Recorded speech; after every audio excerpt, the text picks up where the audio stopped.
Ready. आपल्या महाराष्ट्र व्यापारी व औद्योगिक परिषदेत सहभागी होताना मला फार आनंद होत आहे, कारण ज्या प्रश्नासंबंधी आपण विचार करणार आहात तो महाराष्ट्राच्या आर्थिक विकासाचा प्रश्न मला व महाराष्ट्र सरकारला अत्यंत जिव्हाळ्याचा वाटतो. स्वातंत्र्यप्राप्तीनंतर आता पावतो प्रगतीच्या दिशेने आपण बरीच वाटचाल केलेली आहे, तथापि आणखी बराच मार्ग आपल्याला अद्यापि आक्रमावयाचा आहे. हा मार्ग अनेक बिकट समस्या, अडचणी व संकटे यांनी भरलेला आहे, हे मला वाटते. कोणीही नाकारू शकणार नाही.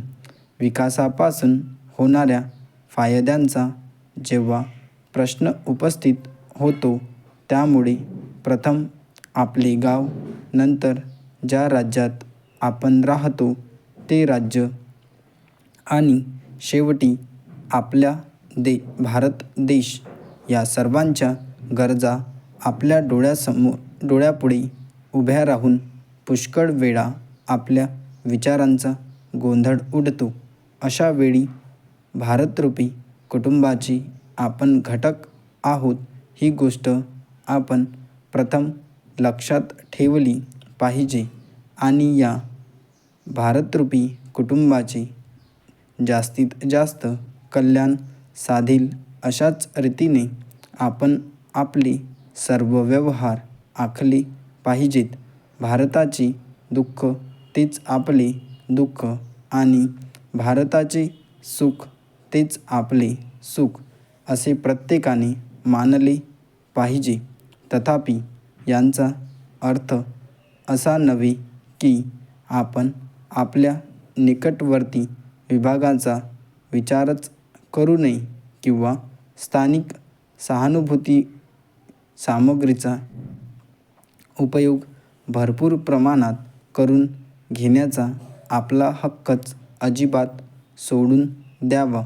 राष्ट्रीय प्रगती याचा स्पष्ट अर्थच असा आहे की त्यात शक्य तेवढ्या जास्त प्रमाणात स्थानिक प्रदेशाची प्रगती समाविष्ट असली पाहिजे, कारण अशा स्थानिक प्रदेशाच्या एकूण प्रगतीमुळेच संबंध देशाची प्रगती साध्य करता येते.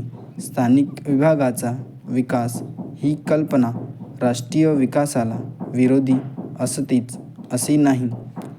अशी कितीतरी उदाहरणे आहेत की जेथे स्थानिक साधनसामग्रीचा सुव्यवस्थित उपयोग करून घेण्यात आल्यामुळे राष्ट्राच्या विकासामध्ये मोलाची भर पडलेली आहे.